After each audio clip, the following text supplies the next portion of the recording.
It's February 10th, 1940, and another remarkable event is about to be uncovered by Arion, Rebecca, and Olly, the Retrospectors. A cartoon mouse battling with a cartoon cat from this vantage point seems like a trope as old as time, but actually it dates back roughly as far as today in history in 1940, when the first Tom and Jerry cartoon, Puss Gets The Boot, was released. But the cat in question was named Jasper, and the mouse was nicknamed, at least, Jinx, and the boss of the studio thought the whole thing was a terrible idea and very nearly cancelled it before it got off the ground. Yeah, the mouse was even called Pee-wee on the poster. So they hadn't even decided when they were marketing the short what the characters were called. And I think that speaks to the fact that at MGM, this was just yet another bet on short animation. You know, Disney and Warner's were absolutely winning this race, and they wanted a series of their own. But this was just, you know, one of many attempts, and this one worked. You know, you say that it seems an obvious thing to do a cat and mouse. It had been done before. It's just that this was, frankly, the best cat and mouse cartoon anyone had ever seen. Yeah, I mean, they couldn't be bothered to name the mouse, but they did find time to give the African-American maid a demeaning nickname. We'll probably come back to that later. But the reason that Joseph Barbera and William Hanna had come up with Tom and Jerry, although they hadn't come up with them under those names, was that they were working for MGM's new in-house animation team. And the head of MGM, Louis B. Mayer, knew that it was going to need stars to compete with the likes of Mickey Mouse and Donald Duck. Because before then, most cartoons, and keeping in mind this is a time when cartoons were mostly something you saw at the cinema before the movie, most of them were standalone stories with one-off characters. But through the 1930s, Warner Brothers and Walt Disney had started introducing popular recurring characters, and MGM just hadn't been able to compete. They tried with a character called Flip the Frog. They tried with a character called Willy Whopper, but none of them really Can't imagine why that never took off in the UK. Yeah, I mean, the reaction to the names tells us that those did not become classic cartoon characters. And so he basically put out a call to the animators saying, look, we need to create some characters that have got legs. He wanted equal characters who were always in conflict with each other, which seems pretty loose to me. And in fact, in the sort of early imaginings, they had this idea that it might involve a fox and a dog before they settled on a cat and a mouse. Yeah, but that's because the cat and mouse thing was a cliche. That was what I was referring to. But the thing is, it requires no setup, which actually, when you think about it, is the genius of, if you're going to have a slapstick chase-based cartoon series, make it so the audience know what's going to happen from day one. Like, Roadrunner's a bit weird, isn't it? Like, what is that? Is it a dog? Why is he chasing him? Yeah. What's Acme? You know, and even these big hit characters, Mickey Mouse, like, so he's a mouse, but he owns a dog. There's a lot of things to explain. But with cat and mouse, it's just like, let's get to the funny stuff straight away. And maybe the one thing that they were innovating was this thing that they're talking about their equality. I mean, naturally, you would assume that the cat has the upper hand in that particular dynamic because it is cats that chase and kill and eat mice. I can report that firsthand on I can too. My cat does terrible things to mice. I've never seen a mouse slap my cat around the head with a saucepan, ever.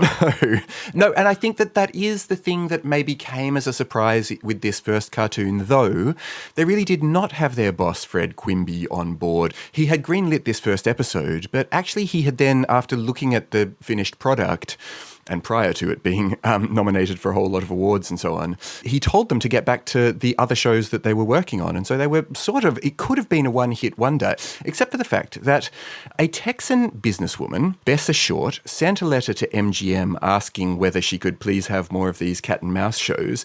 It was helpful that she was the owner of a movie theatre, so that gave sort of increasing heft to her query. And that was enough to make MGM brass go, actually, maybe we are onto something. And it was then that they held this competition to rename the characters, because one thing they did know was that the names weren't right. And the in-house contest was won by an animator called John Carr. And actually, the name pairing Tom and Jerry has really historical roots. It goes back to 1821. They were characters in a best-selling book by an author called Piers Egan. It was called Life in London, or, you know how they used to do those titles, or a much longer thing, or the day and night scenes of Jerry Hawthorne Esquire and his elegant friend Corinthian Tom, which is kind of about a couple of young London swells. But then later, that book, which was popular in its time, gave its name to a punch popularly served at Christmas. It was sort of eggnog and brandy kind of a thing. That was called a Tom and Jerry. And by the 1930s, it was probably better known as a cocktail than as a really, really old book about a world that didn't exist anymore.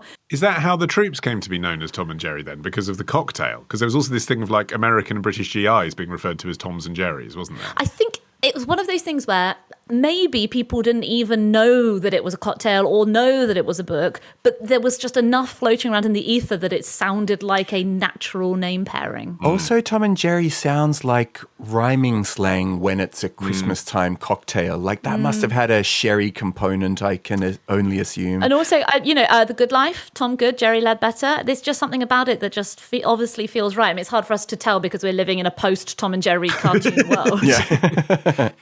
What they developed is they made more and more of these films. They made over 100 shorts in this original series of Tom and Jerry, winning 7 Academy Awards, is wham, bam, violence. Golf clubs, mousetraps, mallets, they feel real pain. And the reaction shots are clearly influenced by the likes of Buster Keaton and Charlie Chaplin as much as they are by other cartoons. You think about the Warner's Looney Tunes ones, and they're as much based on wordplay, aren't they? And you think about the Disney one, and they're kind of worthy and cutesy. Whereas Tom and Jerry was just like, we're going to give you what you want. You're going to, within 10 seconds, you're going to see a cat get smacked in the face. Yeah, although particularly in the early episodes, like no one's getting their face smacked and losing teeth the way that happens in later Tom and Jerry episodes where their heads seem to blow up and all of that stuff that's then goes on to be mocked by Itchy and Scratchy in The Simpsons. But the level of violence is pitched at a like 3-year-old friendly level. And I think that is part of why it worked across ages and across, like it could be funny for adults and a bit silly for little people. And also it could work completely internationally because no one's saying anything. Yes, exactly. Like there's virtually no dialogue. Unfortunately, the dialogue that there is in this opening episode, as Rebecca alluded to, is spoken by Mammy Two Shoes, who is, I mean, it's funny, isn't it? Because I grew up in an age where that stuff wasn't cut out when I was watching it on telly. And I recognised that the housekeeper in Tom and Jerry was black. But I didn't recognise that was steeped in a heritage of racism. I was just like, oh, they've got a black... If anything, I probably saw that as like a positive representation of a black person in a cartoon. Well, it was complicated because she was voiced by Lillian Randolph, who was a black screen star, which was something, that's something in an era when it was really common to just have black characters, in cartoons and on the radio played by white guys putting on stupid voices. Yes. But it was obviously, the character consisted of stereotypical dialect and there were kind of racial visual gags as well.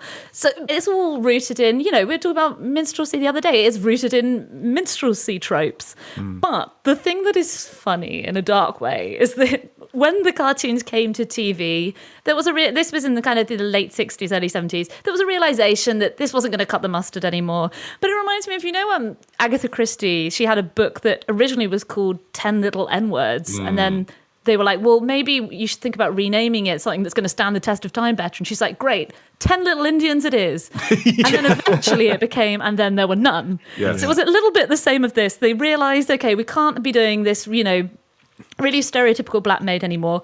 I tell you what, we'll get June Foray, who was a really prominent voice actress, to come in and do a really heavy, stereotypical Irish accent over the top of it. That's not going to upset anyone. That's one for the ages. And then, of course, they ended up then redubbing her to just be a generic white bread woman with no identifying vocal features whatsoever. By the time that they were brought back by Hanna-Barbera Productions in the 1970s, the Tom and Jerry show, as it became known, had almost ditched violence altogether. They were just like two pals working together to solve common problems. The same dynamic was at play in the 1992 movie, Tom and Jerry the movie, which I have just learnt in the last few days is apparently a hated flop. But I remember watching it a bunch of times. Did you have it next to your Mr. Blobby VHS, Rebecca? It would have been, yes, it was probably on the same shelf. When you've never bothered looking up these films, and then you realise that apparently everyone thought they were terrible and a desecration of Tom and Jerry. I guess as a kid, you never question why sometimes they're hitting each other with frying pans. And sometimes they're, joining forces to help an orphan. That sense of the violence in the show being a bit too much was something that really dogged the production through every single one of its incarnations, though. And as recently as 2016, Salah Abdel Sadek, who's the head of the State Information Service in Egypt, basically criticised the creators of Tom and Jerry cartoons depicting, quote, violence in a funny manner which sent the message that, yes, I can hit him and I can blow him up with explosives, which he went on to say was normalising violence to viewers and was pretty much edging towards like the idea that Tom and Jerry are partially responsible for violence across the Middle East. And you're like, that's a bit of a stretch. It's really hard to think of a violent atrocity that began before 1940, isn't it? I mean, he's got a really good point there. Tomorrow. Even being seen entering a toilet would have been seen as incredibly embarrassing. Yes. Ditch the ads and get a Sunday episode when you join Club Retrospectors. Patreon.com/Retrospectors.